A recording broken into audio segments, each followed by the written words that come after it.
How's everyone doing? My name's Nick Luce, and I wanted to take some time today to share some information about one of the sports that I love, and that's bowling. Now, you've probably been out bowling with your friends or family. You've been having a good time, just trying to keep the ball in the lane, not throwing in the gutter, and really things have been casual. But then you see someone walk in, and he doesn't look very casual. He's got a fancy bag, ball, or maybe even fancy shoes. Now, what if I told you that there's way much more than what meets the eye? Bowling has lots of complexities that you wouldn't really expect. I've compiled lots of information, including my 3 years of experience, to make sure that you guys can learn more about bowling. Today, I'll discuss how the bowling ball core, cover, and lane surface all impact the game. Now let's talk about that ball. Different things make bowling balls unique. Now, what's already pretty unique is a custom ball like this. But these balls all have one thing in common. There's a core in the center of this ball. Now, why is there a core inside the ball? The core helps add weight and increase rotation. Why would you need these two things though? According to the National Bowling Ball Academy, weight when going down the lane helps the ball drive through the pins, and rotation increases spin, and spin helps spread the pins around once it's hit. This increases consistency and strikes with bowlers. Also, cores can vary in size. Bigger cores create more rotation and move more across the lane, while smaller cores have less rotation and move less across the lane. You'll see why this is important later. Also, cores are different. There can be symmetrical cores and asymmetrical cores. Symmetrical cores are as sounds. They're a splitting image of each other and also have an equal weight distribution.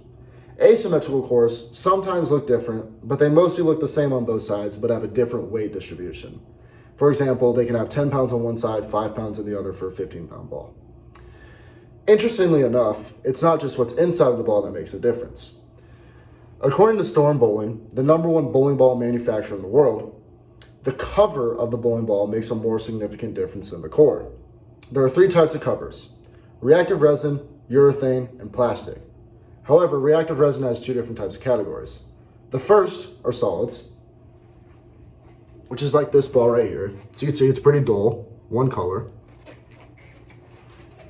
And the others are pearls, which is this shiny surface right here. Usually they have a lot of colors, but not always. Reactive balls help get in a rotation more early and move more across the lane, and also create a smooth motion. While reactive resin balls get into a rotation later and create more of like a hockey stick snapping motion. Next are urethane balls. I don't have a urethane ball with me, but what urethane balls do is get into a roll super early and create a smooth but small motion across the lane.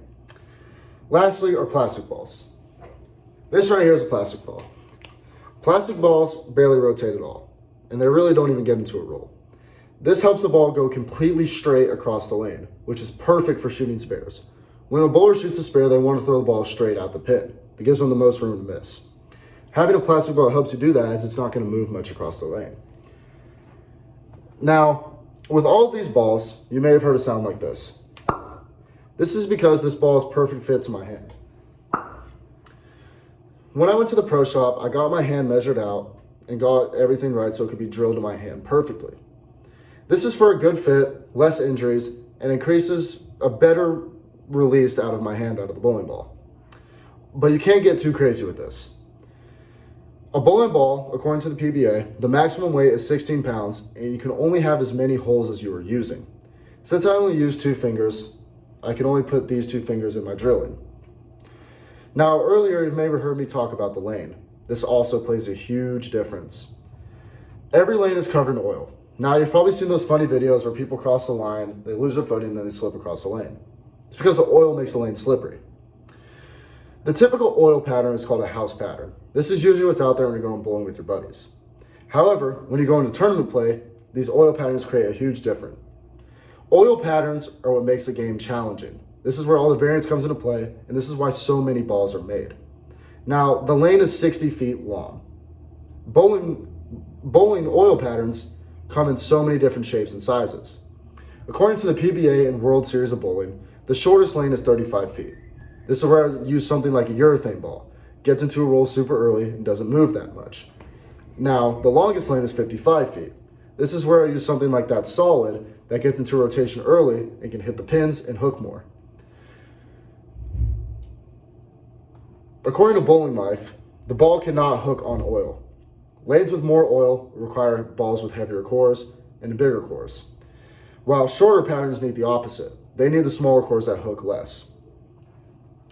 As you can see, bowling is far less than throwing a ball as hard as you can across the lane and praying you hit something. Bowling is a very complex sport, and it's much more than what meets the eye. The core, the cover, the lane surface all go hand in hand and play a part in presenting lots of challenges for a bowler. Once again, I'm Nick Luce. I hope you learned something from this speech and can see bowling in a completely different light. Have a great night.